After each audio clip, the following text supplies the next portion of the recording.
Welcome to the Motoring Podcast, your weekly discussion of motoring news. This is episode 571 on Tuesday, the 26th of March, 2024. Hello, I'm Alan. Hello, I'm Andrew.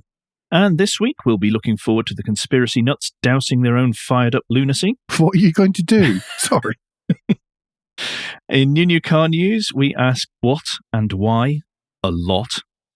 And in points of interest, we link you to the weird and the wonderful. In all three, we're spoiling you this week. But first, we have, let me count them, 1, 2, 3, 4, 5, 6 bits of follow-up, everyone, so buckle up. We almost named this the follow-up show. We could have done the whole first section without actually needing any other stories. Yes. But I shall start with an item that we covered just last week. On the day of publication, an article came out that said Renault and Volvo get the green light for electric van joint venture, when we'd only just said it was collapsing. And we went, what? We linked last week to a Reuters article that said that the joint venture was going to shut down, wasn't going forward. I have reached out to sources in Renault and they confirm it definitely is going ahead, and that the article we now link you to from AM Online telling how this is moving forward and how the investment that we were discussing last week is going to take place is a real thing, and that is good news. When this story first came up last year, talking about doing the joint venture, Alan said that this was a no-brainer for Renault because of smaller vans and everything. It's perfect for their business case. Mm-hmm. And also that they've brought in a logistics company is the third party of this joint venture as well. Mm-hmm. It all makes a lot of sense, and it is great that we're going to have other options as well. Yes, especially as Renault's kind of lost its van buddy now that PSA, well, not PSA, but yeah, now that all the Stellantis vans are all going to be the same. It lost the sort of Vauxhall and lost the General Motors stuff. That's where I was going with that. You can carry on. We're talking of something that isn't starting at all. The other sort of big potential funds deal that we talked about last week was Nissan and FISKER. That's fallen through. Nobody's really said why, but now FISKER has no money. It's stopped being traded on the stock exchange, etc., etc. The stock itself plunged 28% after the announcement. Yeah, they're going to be delisted, but also what is very bad for FISKER and probably brings around the closure of the company is that the 150 million they were getting from an existing investor, the first tranche of that money was depending on the Nissan talks continuing. Yes. Now they've ended. They won't be getting that money, even though they're going to go and ask for it and say, oh, please, yeah, don't worry about that bit. Unfortunately, and I feel sorry for all the staff, again, all the staff, all the suppliers, anyone who's invested in them, I feel very sorry for you, but this company is basically toast. It is, which is a great, great shame because they had a decent product which needed refined, but obviously they need the money to refine it, build it, and all that stuff. I'm trying to work out what's going to happen next, to be honest, and I don't know if someone's just going to come in and scrape it up or if it's going to be some unknown from outside the automotive industry going to try and do what happened with Saab, which basically is nothing in the end. I think there's two possible ways, well, three. It just fizzles away, like you said. Or one of the German premium brands comes in and goes, my God, let's get in there and then throw our weight behind this. You know, our huge, the fact that we've got large software divisions, we've got the ability to do batteries with a larger scale and get a better price, all these other things, and we can refine the construction. Do you think Mercedes would buy it? That's my first thought. Because BMW's already quite advanced. Volkswagen already has its own stuff, but Mercedes is a little bit, certainly much quieter than the other two, let's put it like that. Yes. Another one I saw, someone mentioned, and this wasn't German, but Jaguar. That's interesting, but is it not so far away from what Jaguar, etc.? Well, JLR. Yeah, I know, I was just ignoring that. Are professing to want to be these days? If you know what I mean, it's a little bit volume. Or do they actually need the volume? Do they need another brand to be volume alongside the Chanel handbag luxury? Well, upmarket Jaguar and what's JLR in the last, or Jaguar definitely in the last 20 years? Flip-flopping between volume and premium, isn't it? You know, not volume sales. Going for, they just flip-flop between the two constantly every seemingly 4 or 5 years. I was thinking more the technology and jumping forward with that further. We'll know what's going to happen when Autocar puts out a front page saying new small Jag with a picture of a Fisker Ocean in the background, won't we? just remodeled front. Yeah. With Autocar ghosted on the side. Yeah, so this is really sad because it did look like it was a possible viable thing, but making cars is very hard. It is. If you want a safer and cheaper investment, buy yourself an ocean-going yacht. Yeah. A hole in the water you pour money into. Yeah. Right, next bit of follow-up is the news that the now ex-boss of Bentley, Adrian Hallmark, has been named as the CEO of Aston Martin. This will mean that Amedeo Felisa can finally go and enjoy the retirement he was so rudely brought out of by Stroll. And the picture in Autocar looks like he's very happy about that as well. But no one has said a bad thing. Even Bentley, in their goodbye statement, was so massively positive about Hallmark. And you look at what he's done to Bentley. It was a step well beyond the usual we'll be sad to see him go type thing. It was, given that Bentley's part of Volkswagen, it was effusive. Yes. Almost see the tears on the on the keyboard when the person was typing it. I think that's more telling than anything else. Yeah. I think this is a great thing for Aston Martin. This gives me even more confidence that Stroll is on the right path, doing the right things in a calm manner, which is not what's always been said about Aston Martin. Yes. Well, no, certainly not in the recent history. This was a nice series of announcements. I know this sounds so dumb and soppy, but because people have said really nice things about Amedeo Felisa and what he's done, the work he's done, he's definitely brought stuff back together again, I think, at Aston Martin. And then people saying really nice things about Adrian Hallmark, as from the Bentley side, and people from Aston Martin saying how pleased they are to have him as well. Again, in a nice way and not corporate-y. There's a wording to these things. It's not been corporate-y, and it's good, and it fills me with a good feelings about Aston. And I hope that Bentley have someone as successful and competent as Adrian to fill his shoes, really. That's big shoes to fill at Bentley. Good luck there. But yeah, really happy to see that. Do you want to stick with another UK-based, should we say, select manufacturer? What, McLaren? Yes. Yes. The largest shareholder of McLaren Group, which is Mumtalakat, which is the Bahraini sovereign wealth fund, has now taken over the entire organization. They've taken their stake from 60% to 100%. This move, according to Autocar, raises hopes that the company has also been given cash to fund future models and its electric transformation to the end of the decade. What do you reckon? Well, it also goes on to say, I thought this was interesting that this was put in the article. They are in a better position to attract a buyer now, or float the company on the stock exchange, or secure crucial technological partnerships. I found that very interesting wording. They could buy Fisker. Or for $1. Yeah. But I feel, and I have nothing at all to back this up, but I feel it's a stock market move, which I think is a bit risky at the moment when you look at the stock market and how other car manufacturers have been received recently. I am inclined to agree with you.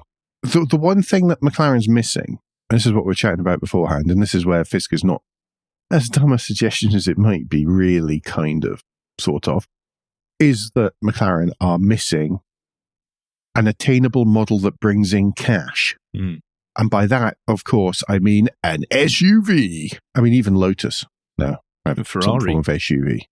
And Ferrari have an SUV. Not that we're allowed to call it an SUV. Oh, it's not an SUV. No, it's not just that Ferrari speak to us anyway. So ugly pustule thing. Not really going to tell us off. No, I don't really care. What? We're not going to get to drive one of your cars? Oh, I'm so sorry. So I don't know if that's really where they need to be going in parallel with developing more cars. I mean, finally, they're making their cars not look like their other cars, which is a good start. You can almost tell some of the models apart now. It's been a while since we've been able to say that. And I think that that's been part of their problem, to be perfectly honest. If they go on the stock market, they will have to bring out an SUV because the stock market only believes in growth. Yeah. And if they are kept private, you can manage what you're deciding successful is. And successful may be profit rather than growth. Mm-hmm. And that means you are producing very exclusive sports cars that people pay a lot of money for. And then you add on all elements like that like Bentley have done so successfully, which is you personalize it. And that's where the money really comes in. Yes, which McLaren already has an arm for doing that. So if you want it all in purple tinted carbon fiber, then they will make you an Artura in purple tinted carbon fiber. Ka-ching. Yeah, you're absolutely right. That's where the money is, and that's Rolls-Royce, of course, does that so successfully. Yes. Right. Okay, continuing with the follow-up. We're nearly there. We're getting there, folks. We talked about the Financial Conduct Authority was investigating the finance agreements from 2007 to 2021 when purchasing or buying, in inverted commas, a new car, and how some may have been unfairly advised or given higher interest rates than they should have done. Advised in a way that meant that the person selling you the finance could influence their own bonuses directly. Yes. Well, they've said that they are going to expedite this and they want to do it in a condensed time frame. However, it is reliant on the financing companies actually producing information quickly. Place your bets on that one. And also, the chap in charge has said that he expects to find something, but he doesn't expect it to be in the scale of PPI scandal. Mm-hmm. But he expects there to be a problem. Okay. I know Martin Lewis's wasn't a service, but it was the information he provided to allow you to lodge your initial, it's not exactly a complaint, but your interest in this. Yes. It got some ridiculously large number of responses. I want to say 2 million, but I haven't had a chance to get that. So take that with a pinch of salt, but there is a massive large number of people who have reacted to this. I'd already opened up that page and I can't see a number which says how many.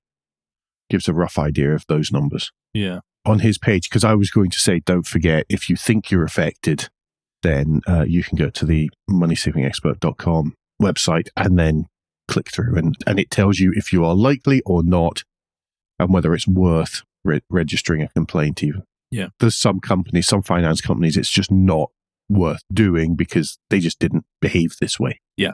Just to round this out, though, that we will know by the end of September what the next steps are going to be, apparently. Mm-hmm. Alan, do you want to don your tinfoil hat and take us to Luton for the final piece of follow-up? Yes, I'll don my whatever, yeah. Full PPE and go to Luton. A joint report has been issued by Bedfordshire's Fire and Police Services about the Luton Airport car park fire on the 10th of October last year, and they are saying that it was accidental and that the most probable cause was an electrical fault or a component failure in a moving diesel vehicle, which in turn became overrun with flames, which then spread to other vehicles. The report confirmed the vehicle was diesel-powered and not a mild hybrid, plug-in hybrid, or electric vehicle. All of you tedious people... Oh my God, weren't there a lot of them? Yeah. And the mental gymnastics they went through to get to where they thought it was. Yes. I mean, seriously, some of them need actual medical help. Yeah, well, there's a lot of people like that on the internet, really, aren't there? Mm. You can do an awful lot from your parents' basement or spare room or whatever.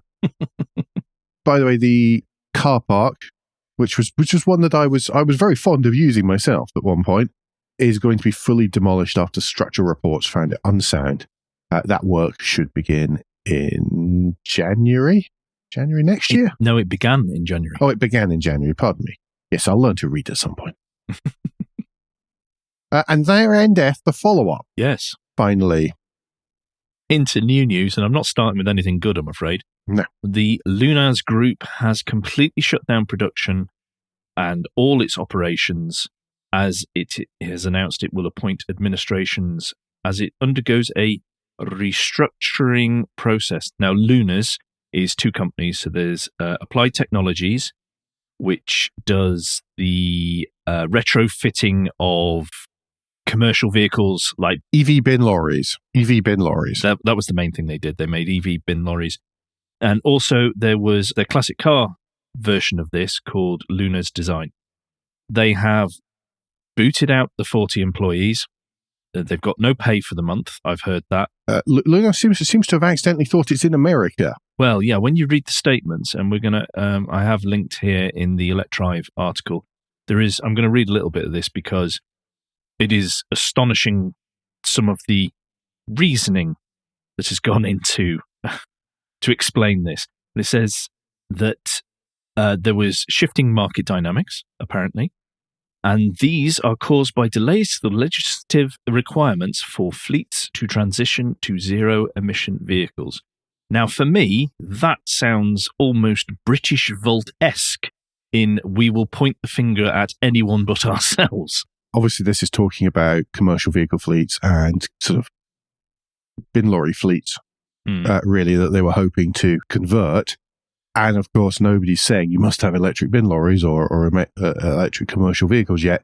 And so as a result, they were basically relying on money coming in, which isn't going to, because I think we mentioned the word austerity already today. Councils just don't have the money to spend on that because they want to.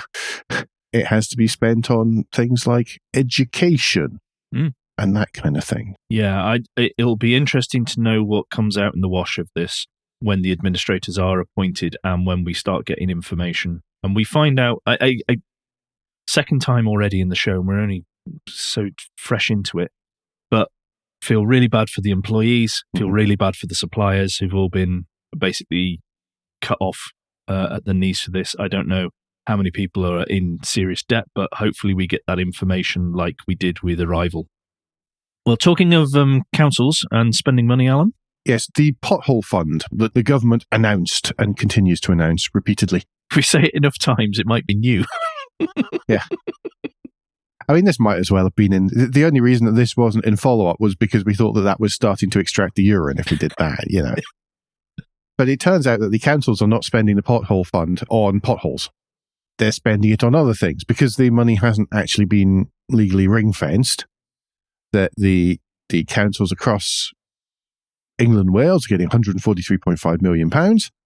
And, no, pardon me, that's the amount they've spent. They've only spent £143.5 million but filling potholes, and the rest of the money is being used to not fill potholes. It's being used to support other services. Yes. Sorry, it's £500 million a year, each year until 2025 is the current status of the pothole fund as we record.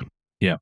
Now, we have to bear this with a little pinch of salt because this is information from the Asphalt Industry Alliance, so therefore they would indeed highlight any lack of using their stuff and paying their members money.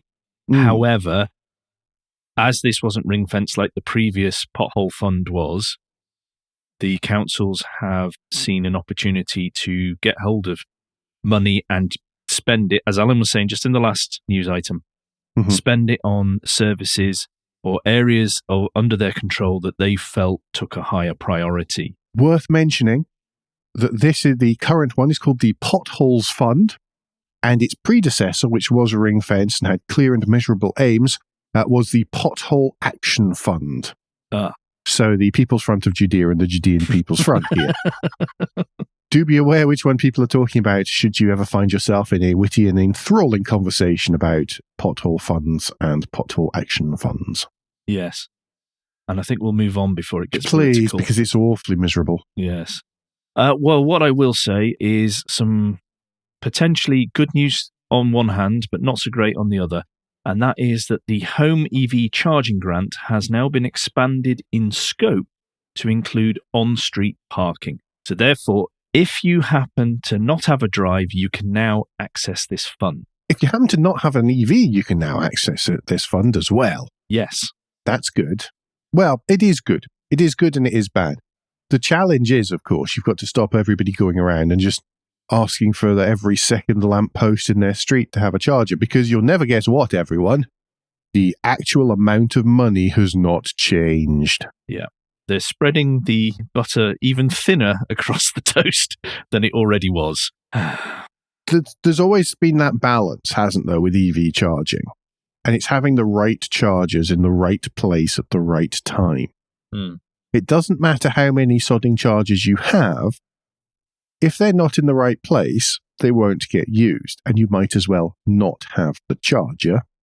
It would be much, much better somewhere else. And that's what I see happening here, is you end up with loads and loads of chargers in places where they're just not going to get used. And then people are going to come back and go, we've spent all this money on all these chargers and nobody's using them because nobody wants electric cars. Yeah. And all these similarly adenoidal type commentaries. And I feel that that's the problem with this. It's just going to be too much of a scattergun, because I cannot believe that there's going to be, I don't know, there's that balance. You cannot believe that there is going to be any sort of investigation into whether a situation is good. It's probably just going to be, no, it's within 3 lampposts of the other one, so no. Well, no, I think it'll be worse than that, because this is something I never see mentioned anywhere, but I do bring this up occasionally, is how the councils themselves have decided whether a street or a property actually has off-street parking or not is flawed. I've got personal experience of this, where the street I live on, it is claimed, because I have spoken to the council about this, is claimed that we have all got off-street parking. Now, it's roughly 40% have, because they've concreted over their front gardens. The rest park on the road, because the drives that are there are from the 30s, and you can't actually fit cars on these days. If you want to fit an Austin 7 on, or a Mini, then you're okay. I think by the time you get into a Metro, you're pushing it a bit. Our Saab 9.3 overhangs the length of the drive, even if you put it right up to the front door, which means you can't get in or out. And also the passenger can't open their door. I can concrete over my front garden and park at a daft angle but still overhang onto the pavement, or we park on the road. But that road will be considered off-street parking. Therefore, someone who applies for funding via a lamppost or something would be told, no, it's off-street parking there, you don't need it. You need to apply for this other thing. All good fun, isn't it? So these are the problems, because it gets thrown out that there's something like 40% of people don't have off-street parking. And you go, no, that's not right, because you're using a council figure, which is incorrect. Because they're just looking on a map. Yeah. This needs to be, it's great that it is expanding the scope. More money is required, and this is coming from the person who said, let's not subsidize EV purchases and everything. I understand that. But if a government is demanding a change, they need to help make that easier. Agree. Next up, oh no, ADAS systems. I'm just checking whose this is. Yours? Oh no, it's mine. Oh no. ADAS systems have been mandatory as of July 2022 on new vehicles introduced across the EU and the UK. Someone has subsequently carried out a master's thesis at a university it's VTT, and I can't tell you where VTT is. That's Finland. And they have assessed the impact, no pun intended, of these systems on traffic safety across the EU. It turns out that it's comparing what's actually happened to projections that were made. So the projections were made for the year 2030, and the idea was that by introducing all these systems, there would be a reduction in traffic accidents resulting in injuries or fatalities by 50% compared to the 2019 baseline.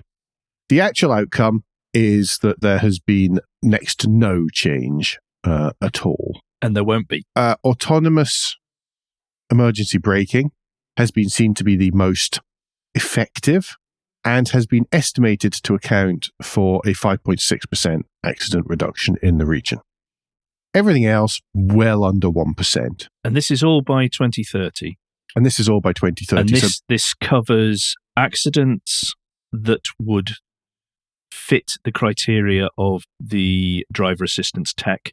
Yeah, so that's ignoring sort of parking bumps and stuff. Yeah, and the penetration of that being in the market, as in the number of cars being fitted. Mm-hmm. They reckon for automatic emergency braking, it is just 5.6%. Now, again, let's remember, this doesn't actually cover if the technology works. Yeah, that's true. The other thing here is that more than one ADAS system could be involved in preventing a single accident, so that brings the actual numbers down even further. An interesting line in here, though, possibly because I'm lazy and have become dependent, is that reverse cameras are estimated to reduce the number of injury and fatal accidents in the EU 27 in 2030 by 0.2%. That's all. But, of course, that's injury and fatal accidents. The number of small car park bashes and dings and dunts that they will reduce, of course, is much, much higher than that. So do remember that this is having to work within a certain parameters. Basically, You're less likely to run kids over. But generally, it's strange. So there's an awful lot of money being funneled this way, an awful lot of by all of us, because it's legislation. So that all costs money, and then fitting the systems costs money, and I was going to say homologating the systems costs money, and all of these kinds of things. It all costs money, and the difference might be very small. But what price a single life, eh? Yes. I still actually don't mind most ADAS systems. Just want to make sure that that's in there. I particularly like autonomous emergency brake. Saved my ass at least once. I want to reiterate, I do not object to the technology in principle. I object to how it has been implemented and how god-awful it is on our public roads. He just dislikes crap technology. That's actually what it is. I just cannot stand it. There's very limited excuse for it to be allowed on the road today, considering how much money is being poured into it. But we've got dreadful tech on our roads. Only time I've ever really fallen out with a press car was down to, I'd politely say, over-enthusiastic ADAS tech. Well, sticking along these lines, I'm going to take us to the EU's Technical Committee on Motor Vehicles. And they met behind closed doors last week and decided that they will approve 2 hands-off level 2 driver assist systems. Now, you can't be hands-off if it's level 2, but never mind. One is called the Ford Blue Cruise, and the other is from BMW. Now, these are not currently permitted under existing EU safety regulations, but they now will be under an exemption procedure. Now, I need to remind everyone that the hands-off, eyes-on systems, as has been proven by many decades of research, including the US Air Force, that us humans cannot use those systems for any length of time without failing. We being the failing part of those systems, because we switch off, basically. We cannot watch something we are not participating in terms of a system for any length of time and maintain competent concentration. Yep. This is just ridiculous. Absolutely ridiculous. And the companies involved should know better, because they will have seen these systems, and the legislators should know better. You're going to kill people, and it's beyond disgusting. We just haven't evolved to deal with these in-betweeny systems. We can either concentrate and do stuff, or we can sit back and chill. But the in-betweeniness, that's really not something that people can do, and that's not anybody's fault. It's just how we are and how we're fundamentally wired. Yeah. Or at least the vast, vast majority of us, because I'm sure somebody can think of an outlier, but there's no blame on us humans. The blame is with companies implementing a system that we are guaranteed to fail at. And just because you have a reminder that goes, ping, are you paying attention, does not exempt you from your responsibility of implementing a system that will fail. True. Talking of things that fail, though, Alan. A researcher at the University of California in Irvine, as opposed to Irvine, has found security and spoofable flaws in both first and next generation LiDAR systems. So LiDAR, of course, being the little sort of radar thingies, which are used to sort of sense objects around the place, as opposed to cameras looking at pictures, basically. They've worked out that they can do it. They can essentially project false objects into places that will make vehicles swerve around them, stop, all of these kinds of things. I mean, already from the camera vision-based systems, it's really not hard to spoof them at all with some electrical tape and a speed limit sign, and many other ways, including road markings, etc., just reflective tape, all sorts of things. T-shirts with stop signs on, I think, was one that we were discussing before the show. It's very, very easy to spoof these kind of things. It was thought to be harder with LiDAR, so that by using a combination of vehicles, would be able to sort of cross-check. And now they've discovered that there are spoofable, repeatable spoofs that can be used against multiple different types of vehicle and different types of LiDAR in many different ways. Yay. Yeah, let's not allow weaponizing vehicles, please. Yes, I prefer not. or their safe use on the public roads. I was reading a thing about, obviously, Chinese EVs, and it was, this, by the way, is far more easily weaponizable than someone in China deciding that they're going to turn your BYD against you or whatever. This can be out there, and it can get loads of brands of vehicle from all around the world to do strange stuff. I mean, it's very easy to turn a 30 sign into an 80 sign. Yeah. Hypothetically, if you were that way inclined. That's not, by the way, I'd like to point out on behalf of our legal team that this is in no way inciting anyone to do it. It is merely a statement of fact. No. Really, don't do it. Don't. No. Well, I think that finally rounds out the end of part 1, or the mainly follow-up.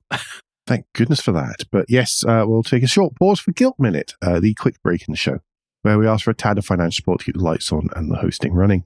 If you feel the Motoring Podcast is worth a small consideration every month, then you can become a patron. Different levels of patron include different levels of commitment from us to you, including being able to watch the show recorded live. We also have a small range of merchandise in our spring store, from stickers to mugs and t-shirts.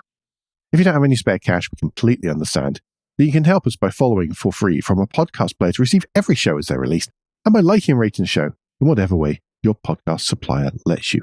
Just a quick reminder, that includes liking and subscribing on YouTube, which would be quite nice. Yes, please do. If you've done all of that, some of you do, so thank you very much, then the last thing you can do is to recommend us to your friends or colleagues. Thank you, everybody who does. We do notice, we do see it. Mm-hmm. New car news, and I'm going to start with the Peugeot E5008. The 5008 was one of my favourite, or the previous existing generation, is one of my favourite large SUVs to have tried since being on the show. I loved the car a lot. I loved the design. I loved the interior. I loved the technology that it had in it. And I loved how great the engine was. I think, if I remember correctly, it was only the 1.2 petrol, but it was great. Now, they are obviously going to produce an electric version. There will be a hybrid and a plug-in hybrid of this as well. As a consequence, there will be slight reductions in things like the overall luggage capacity, because it's going to end up being 748 litres from 952, because batteries, etc., they've got to go somewhere, because they've managed to keep pretty much, looking at these pictures, the same sort of size and look to it, unlike what they did with the 3008, where they've made it a sporty coupe, which is just dreadful. If you've got a family and you want to actually move things around, you need to go up a bracket to the 5008, which I understand why they're doing that from a business point of view, but reducing the choice for people. It's going to be 250 mil longer, 50 mil taller than the 3008, and it's got 150 mil longer wheelbase. There is a third row of seats, which is apparently even suitable for teenagers. I don't know whether they mean 13-year-olds or 18-year-olds in that. Pitch 15-year-olds, somewhere in between, yeah. Yeah, I could try that out if we get our hands on one. They're going to have, for the mild hybrid, there'll be 134 brake horsepower engine, which is already in the 3008. No news on what the plug-in hybrid setup will be. But for the pure electric version, they're going to use what the E3008 has. So that is a 207 brake horsepower single motor, 73 kilowatt hour battery pack, and the WLTP verified range of a maximum of 312 miles, apparently. So what, high 200s anyway? There will be a long-range car, which will have a 98 kilowatt battery, which is allegedly 410 miles. But the interesting thing is they say that prices are going to start for the electric just below 50k. That will make it the cheapest 7-seater out there. It's like £15,000 cheaper than the EV9, which just won UK Car of the Year. The Mercedes-Benz EQB, that's allegedly 7 seats, but I can't even imagine what that looks like, It's melted butter. Yes.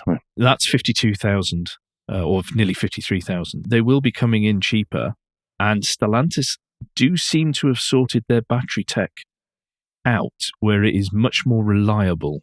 They've sorted out their forecasting, because that used to be the big thing, was like, the cars were perfectly good, but you never had a clue how far you were probably going to make it. Yeah. Because it fluctuated so much. They do seem to have sorted that with more recent models and updates. There seems lots of good work going on there. Yep. It should be popular because, like I say, it's only the third option. Yeah. And it's French, so it'll be subsidised in France. Oh, did I say subsidised? I didn't mean subsidised. Preferred, yes. Be the preferred option in France. Okay, do you want to stick with an EV, but a unique use? Well, yeah, and speaking of Stellantis and French engineering, Callum, obviously we've talked about Callum, we've talked to Callum, well, not Ian Callum himself, but people from Callum in the past talking about Aston Martins and all sorts of fun things like that. They've released a new concept, and it is based on the Stellantis mid-size electric MPV van platform, and it's called the Evita concept, and it's been created in partnership with Motability, and the idea is to create an electric car designed specifically around wheelchair users with unique features to make the car more desirable, easy to use for customers than the converted vans currently on offer. It is it's an MPV style monospace type body. It's got 2 conventional front doors, 2 sliding doors for a second row, but at the rear it also has a ramp that comes out from the lower hatch and then an upper hatch folding up as well to give wheelchair access. As you'd expect, it's a good looking little thing, kind of minimal design, I guess. Yeah, very clean. It's super clean. That's a good way of putting it. It's about the same size as the Hyundai Tucson, but it is be like a Berlingo, taller. Berlingo or Rifter. Yeah, well, it is based on the same platform, so it's that sort of size that you're looking at. And it has a slimline battery packaged just behind the front seats, rather than sort of across the length of the floor plan, because the batteries under the floor are a major challenge for wheelchair conversions, because normally that's where they try to sort of rejig the rear suspension to allow space for a ramp, rear suspension and the exhaust pipe to allow space for a ramp to come out the back, to make it easier for people to get in, obviously. There's stunning amounts of really clever thought that's gone into this, as one would imagine. It's stuff like keeping the floor as low as possible so that the wheelchair user doesn't sit too high, which supposedly can cause motion sickness in vehicles if you're sitting up too high, that kind of stuff. It also stops that whole... Do you remember when we were little, there were those converted escort vans and it was like a flipping Pope-mobile? So it stops that kind of feeling as well if everybody's on the same level in the vehicle too. And again, it's all about not attracting attention to these kind of things, I guess. Yeah, and where the luggage storage, the things like the back of there's a single passenger seat as well behind the driver. But if you fold that seat down, it's got temperature control for the back. It's got USB chargers. It's got a Qi charger for your phone as well, and there's a tray desk in front that's connected to the 2 front seats. Just lots of little things that all add up to make a much more usable and user-friendly environment in which it's not I've been lobbed in the back. I enjoy this ride. I like thing. the storage bins in the side at the back above the rear wheel arches that mean that you've got luggage capacity, but some of retaining the luggage while still allowing a pass through for a wheelchair. Yeah, stuff like that I think is just neat things. And they've done loads of talking to wheelchair users and to gather all the requirements. It's a nice thing. Wonder where it will go from here. I would like to even see a physical one. I think would be kind of cool. Yeah. Okay, we're going to take you now to SEAT while scratching our heads and saying, what? They're alive, everyone, alive. Again, after not being. There was the SEAT annual media conference last week. And Wayne Griffiths, who's head of the brand as well as Cupra, got up and said that the brand is in great health, apparently. Which is normally followed by however, we're doing some internal restructuring or something, but it doesn't seem to be. They sold over 250,000 SEAT models last year, and that's up 24% on the year before. Yeah, they must be doing something right. Yeah, because if the last time they were mentioned by VW Group, they were going to become the mobility group. The mobility brand of the Volkswagen Group. Yeah, which is a death knell, I think I said. Yes, and you're quite right. It is we don't know what to do. We still have to mention mobility to keep shareholders happy. Therefore, that'll do for now until it withers and dies of us ignoring it. However, they can't ignore it because it's done all right. Well, it's the usual thing in any company with sort of many subsidiaries. Then all of a sudden, the one was showing the greatest growth, bringing in the most money over a short period of time, suddenly becomes the most important, and it's the one that everybody puts the spotlight on until somebody else comes in. And so obviously SEAT is doing well, so they're rather than being shunned off into mobility death, then they are, oh look, actually they're really important, so look, you're going to be leading the development of the next small platform and all these kinds of things. Yeah, because it's not all great news, because they're going to revamp the Arona and the Ibiza, which were already revamped, but I think that's off the previous statements from the group. Whereas we're not actually giving you more money for models. But Griffiths is going, no, we're going to have more money for models. We're going to expand our things. We're going to get new investment, etc. So I don't know what's going on. I mean, I hope they exist. I hope they work out what they want SEAT to be, because Cupra's now the sporty Alfa Romeo of the VW group, but even though it's not punching at the same level. But that they seem to have got a handle on Cupra and are happy with what Cupra is doing and going. But SEAT still brings in the youngest customers, it points out. That's always been the case. That's been the case for the last 20-odd years since I started It's also driving. going to be the cheapest cars you can get, I would imagine, as well. Because Skoda's has gone, they've moved beyond what they used to be, which was a sort of Dacia. They've moved beyond that now, where it is much more luxurious and much more. It's the people who don't want a Volkswagen now. No, it's people who don't want an Audi now. Oh, well, yeah, there is that as well. I was behind a Superb, and it had it's the saloon, but it had the rear wiper, and I was like, that's such a brilliant thing. Yeah, I just reminded. Yep. I hope it continues. I hope they work out what they want to do, but it's so confusing to follow it. It is. I'm slightly lost. Well, do you want to stick in the VW group anyway? Yes, other end of the VW group, where people do kind of know what they want, and what they want from Bentley are not EVs just yet. What they want are plug-in hybrid. So that's what they're doing. Bentley's first EV is being pushed back to 2026. In the meantime, a range of V8 plug-in hybrids will come first. Please take a small moment to remember that Europe is not necessarily Bentley's, and especially UK, is not necessarily Bentley's biggest market. Yeah, but the whole world is going EV mad, isn't it, Alan? No. Ignoring Azerbaijan and other large export markets with booming economies, I'm not going to the SMMT drive day this year, so I'm going to say it. Oh, God, I'm so lynched. Mike Hawes will be knocking at my door in seconds. Yeah. Rock and hard place for the SMMT on that one. Yeah, what was I going to say? Yes, here, other markets like the US, people are, unless they're sort of Hollywood film stars, are not prepared to spend vast quantities of money on EVs just yet, especially not whilst they might have to, share charging facilities with the hoi polloi.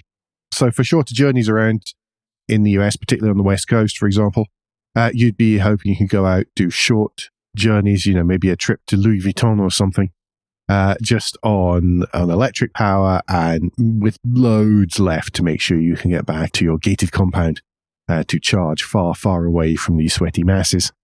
Whereas if you want it for longer journeys, and you've always got the backup of the internal combustion engine as well. I would bet that most of them that are bought and driven like that will spend a remarkable amount of time on EV as long as they're actually plugged in and charged, of course. I think it's until you can get, the 800 miles in 10 seconds type charging that people seem to declare that they desire, despite the fact that it's totally and utterly unrealistic because physics.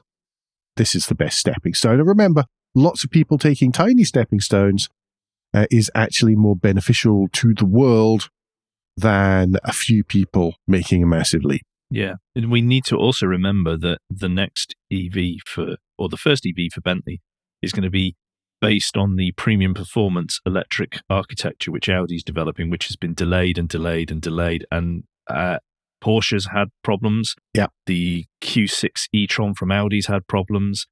You can see there's a couple of things coming together. It's the old waiting to version 1.1 or 1.2 of any software before upgrading to make sure that all the sort of bugs are out. And I think that this is Bentley saying, look, this is where we are going here. Yeah. So we're not pushing and making ourselves look a bit foolish. So people have faith in the sort of product roadmap over the next little while. I almost said going forward, like some kind of awful consultant. Oh, well, don't be an awful consultant. Let's move quickly away from that to points of interest, and I'm going to start with the lunchtime read. And it's a little bit left field for us, but it's absolutely fabulous. I don't think this is too left field for us. And anyone who loves a lorry. And it was Andrew who put this in of his own volition, by the way, not me. I did, because I thought it was amazing. And this is from Hagerty, and it is Mitsubishi's Fuso Concepts. And there are some absolute stunners in here. The thing that really hits me about all of this is how this stuff's from the 80s and how so many of the things or little parts of these have been implemented in, even with my very little knowledge of HGVs now, but how many bits I can see that have been implemented or are being implemented in lorries today, whether it's safety or ergonomics or stuff like that. Mm-hmm. And I just think they look great. They looked like the future. They really did. Yeah, absolutely. And some of the stuff is like camera-based mirrors, and there's the 1989 one, the Advanced Technology Super Fighter. Oh, yeah. With its downward-facing front camera, so people could see if there was any obstacles right in front of the truck and all that kind of stuff, that sort of stuff is becoming standard fitment now. Well, there's also the one that's got the lower panes of glass, so you can see, particularly in the doors. Yes, you're absolutely right. That is being implemented in trucks for better view and all that kind of thing. But remember, that goes back to stuff like Ogle design and the Leyland Roadrunner of the early 1980s. That was Ogle design, I think. Somebody will tell me if I'm wrong, but I'm pretty sure that was Ogle design. And the sad thing is, I kind of know that. But the Super Fighter, if we had a Super Fighter, we could make that a mobile motoring podcast production suite, but we could also make it almost a live stage as well, because the sides fold up in the gull wing.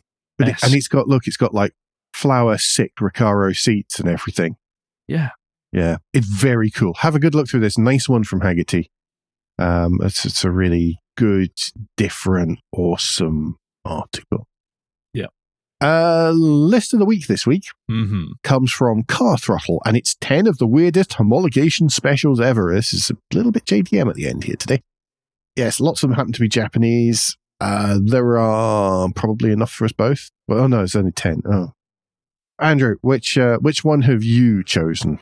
Well, I'm really torn, to not be too cliched. I'm really torn between two. Oh. And it is You're only quite allowed tough. But one. yes, I know. But I think, because I love the story, I will go for the Alfa Romeo 155 Silverstone. A fine choice. A fine choice. It was because of the rules for the 1994 British Touring Car Championship that they had to shift a minimum of 2,500 examples. However, they came up, as happens with all the greatest motorsport stories, a loophole was found, because what they were supposed to do was sell it with a massive splitter and wing. Alfa Romeo didn't want to do that, so what they did is they sold the Silverstone with a, as it says in this article, fairly subtle front and rear spoilers. And then they gave them a bag with the enormous wing and the enormous front splitter and said, you can fit that yourself after. Yeah. This got called out eventually during the season, but they'd done enough to win the championship. But I love that little, oh yes, we honestly, we're doing it right. Here we are, look, we're selling the car with all these parts. Yes. Just not necessarily fitted. So, yeah. Yeah. Yeah, that's pretty good. Am I allowed one as well? There are only 10. Yeah, do that. It's got to be the Nissan March Super Turbo, by the way. Anyone else who's a fan of Mighty Car Mods will know about that. And the honk. It is a twin-charged Nissan 1 litre 930cc Nissan Micra. So it is both turbocharged and supercharged. And it has very cool driving lights in the front grille. If you want to know more about that, then Mighty Car Mods on YouTube.